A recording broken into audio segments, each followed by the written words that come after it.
Breaking news, folks. The BRICS Summit meeting is going on right now as we speak, July 6th through the 7th.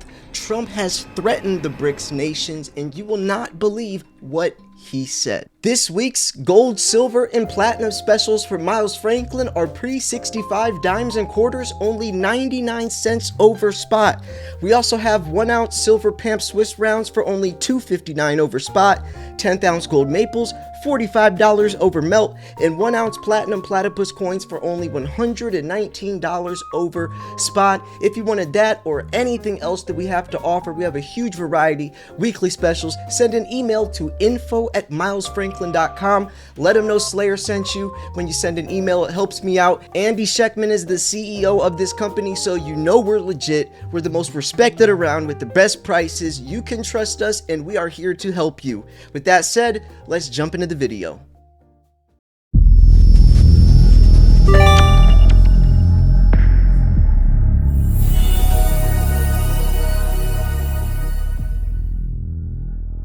Alright folks, we have breaking news. The 2025 BRICS Summit meeting is today and tomorrow, July 6th through the 7th, and I bet I'm the first source that's told you that this summit is even going on today and tomorrow. The last summit was October of 24, and I covered that extensively, but this year is happening right now as I make this video on July 6th, and it's going through tomorrow. So we're going to cover what's going on so far. What does this mean for precious metals?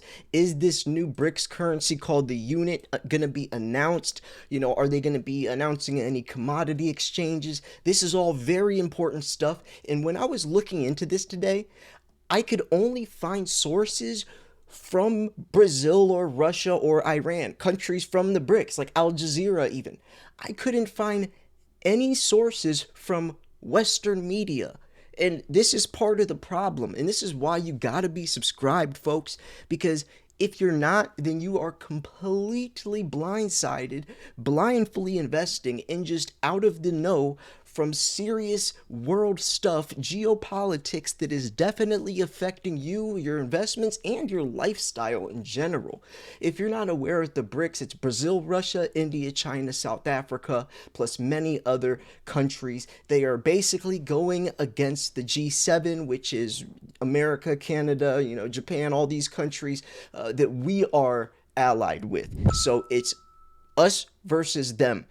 The BRICS also have the Belt and Road Initiative. They have all of these different things that are basically cutting ties with America's greedy little fingers and, in their pockets. And that's why Russia completely cut ties with the dollar a couple years ago. And that is very worrisome because the dollar's only as strong as people think it is. The US dollar is the world reserve currency, but if people start to think the dollar's not valuable, it literally is not. And if you have Russia and then all of these other countries cutting ties with the dollar, sending all those dollars back our way, that would completely destroy any type of Western power we have, because the dollar, the USD, the world's reserve currency, is what makes us so powerful. So we're going to look into this a little deeper and see what's going on. This is why you got to be subscribed, like this video. People need to know about this. Silver stackers need to know about this, and I'm sure no other channel's covering this. So let's just jump into it. The summit was held in Brazil, by the way, this year. So Rio de Janeiro, the BRICS bloc of developing nations on Sunday condemned the increase of tariffs and attacks on Iran, but refrained from naming U.S. President Donald Trump. It's very interesting. Trump is very popular worldwide, so I'm curious of why they refrained from naming Trump, even though they talked about his decision-making. I'm sure that there's a lot of noise with what the United States is doing, especially with like the big, beautiful bill and, Trump's involvement with Iran and all of this stuff. End of the day, though, let's just see what they're talking about. President Xi Jinping did not attend the BRICS Summit for the first time since he became his country's leader in 2012. That's huge. That is very interesting. That's very interesting. It's not like he was too busy, right? These things are planned months and months and months ahead of time. Like when I covered the 2024 BRICS Summit, I was talking about it months in advance. Andy Schectman and I were. So I'm actually gonna have to call Andy today and see if he's looking into this BRICS summit. I mean, Andy Schectman is by far the most well versed in the BRICS nations and has been exposing what's really going on behind closed doors and with precious metals specifically. So Russian President Vladimir Putin, who will make an appearance via video conference, continues to mostly avoid traveling abroad due to international arrest warrant issued after Russia invaded Ukraine, which makes sense. The group's declaration raised serious concerns about the rise of tariffs, which it said were inconsistent with the World Trade Organization rules. The document says, now, the group added that those restrictions threaten to reduce global trade, disrupt global supply chains, and introduce uncertainty. Of course it's going to, if everyone has to start paying us back. We're not the piggy bank. And I'm really curious on how interested Trump is with this type of stuff. Like, is he paying close attention to the BRICS Summit? Does he even care? Does he have, insight into this? Is he planning around this? I mean, because I talked about this when I interviewed Andy Schectman last time. I'm sure Andy knows more about what's happening geopolitically than even Trump does to some extent. Like, when you hear Andy talk, he studies this. He's so deep into this stuff. It's almost like, I don't know. I'm just curious. But regardless, I'm going to cover this for you all. And like I said, this is probably going to be the first time you hear about this news and maybe even the last time that anyone's talking about the BRICS Summit or giving you the inside scoop of what's been talked about so far. And I'll probably make another follow-up video tomorrow for the second day of the summit and see what else has been talked about or announced. So Brazil's president, Luiz de Silva, criticized NATO's decision to hike military spending by 5% of GDP annually by 2035. That sentiment was later echoed in the group's declaration. Quote, "It is always easier to invest in war than in peace," Lula said at the opening of the summit. Now we have Iran in attendance, which is very interesting. I mean, it's not surprising, but just with everything going on right now. So Iran president, who is expected to attend the summit before the attacks on his country in June, sent his foreign minister, Abbas Araghchi, to the meeting in Rio. Of course, I mean, yeah, this dude's hiding, in bunkers. So Araghchi told leaders that he had pushed for every member of the United Nations to condemn Israel's strike strongly, which he called an invasion, state media reported. He added Israel and the U.S. should be accountable for rights violations. The Iranian foreign minister said the aftermath of the war will not be limited to one country. Now, a key word is state media. State media. Each country, of course, is going to make themselves look like the good guys, so you're going to hear one country saying one thing and the other country saying another thing, and you never really know what's going on, because of course you could hear something from Fox News or CNN or whatever, Al Jazeera, like some of the sites that I was looking up this information. It's like, how accurate is it if it's coming from the source of those who are trying to win over the majority of the population to have their side? Who knows at the end of the day? Who really knows? So he added that Israel and the US should be accounted for rights violations. The entire region and beyond will be damaged, he said. The restraint in Rio de Janeiro marks a departure from last year's summit hosted by Russia in Kazan. I covered that last year, October of 2024. So when Kremlin sought to develop alternatives to U.S.-dominated payment systems, which would allow it to dodge Western sanctions imposed after Russia's full-scale invasion of Ukraine in February of 22. And yeah, that's when they announced the unit. It's this currency called the unit. It's a digital currency backed by actual commodities.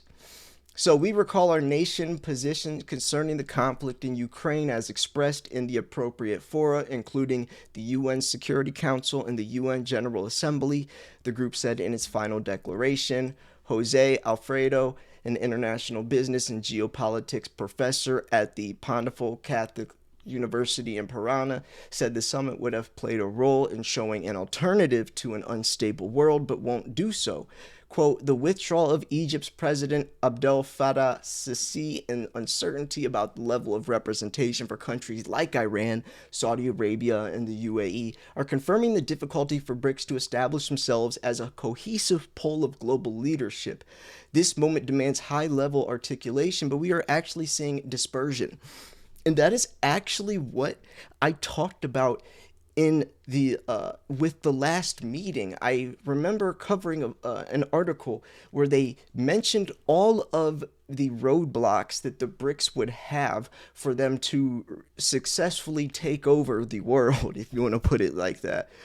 But there's so many different policies within all of those countries and their own regulations and their own ideas and opinions. With that many countries, that many leaders all together, there's going to be a lot of friction, and they would have to have a lot of sacrifices, a lot of meetings, a lot of oversight, a lot of agreeing that is just a lot easier said than done, to be realistic.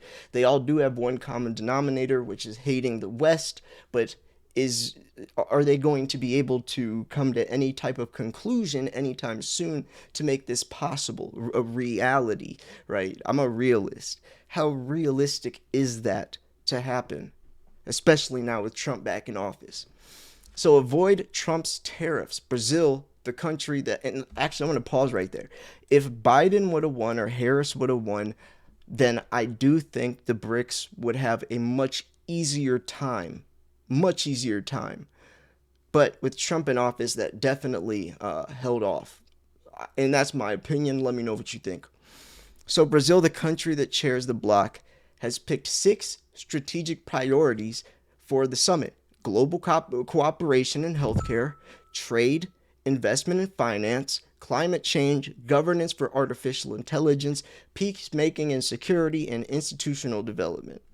It is designed to focus on less controversial issues such as promoting trade relations between members of and global health, after Trump returned to the White House, said Ana Garcia, a professor at Rio de Janeiro Federal Rural University. Quote, Brazil wants the least amount of damage possible and to avoid drawing the attention of the Trump administration to prevent any type of risk to the Brazilian economy.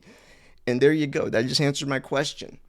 Trump definitely hindered the BRICS's,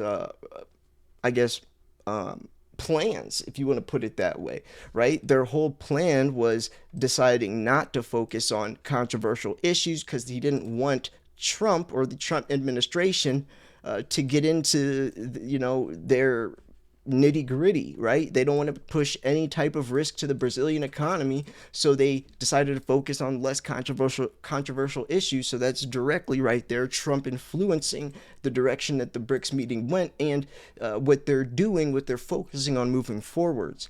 So while Brazil advocated on Sunday for the reform of Western-led global institutions, bam, right there again, a cornerstone policy of the group, the country's government wants to avoid becoming the target of tariffs, a predicament that has so far largely escaped. So yeah, they don't want tariffs. They're not trying to pay 5%. They're trying to stay off the Trump radar. And when you're incorporating yourself with a country like Russia and Iran and Brazil and all that, you are just pushing a huge target on your back. So Trump has threatened to impose 100% tariffs against the bloc if they take any moves to undermine the dollar. Bam! This is exactly what Trump needed to do, and this is why I love the guy. I've been saying this. Andy's been saying this. The worst threat. I'm gonna stop here for a second, by the way, because this is so important. Okay. The worst threat from the BRICS is them trying to de-dollarize the Western financial system, trying to go different routes, not allowing America's greedy little fingers in their pockets anymore. And they are trying any way possible. And with the unit, the new currency they announced last October, that would be a huge step towards that route, because now all of the other countries that are siding with the BRICS can use that currency, that exchange.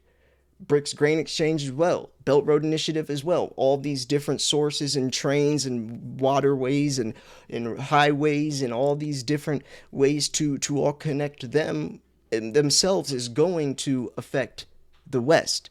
But Trump sees this, so he put a threat and says, BRICS, I know what you guys are trying to do, but if you do this, he will impose 100% tariffs against the bloc. And now the whole point of the BRICS is trying to undermine the dollar. Not the whole point, of course, but that is the huge common denominator.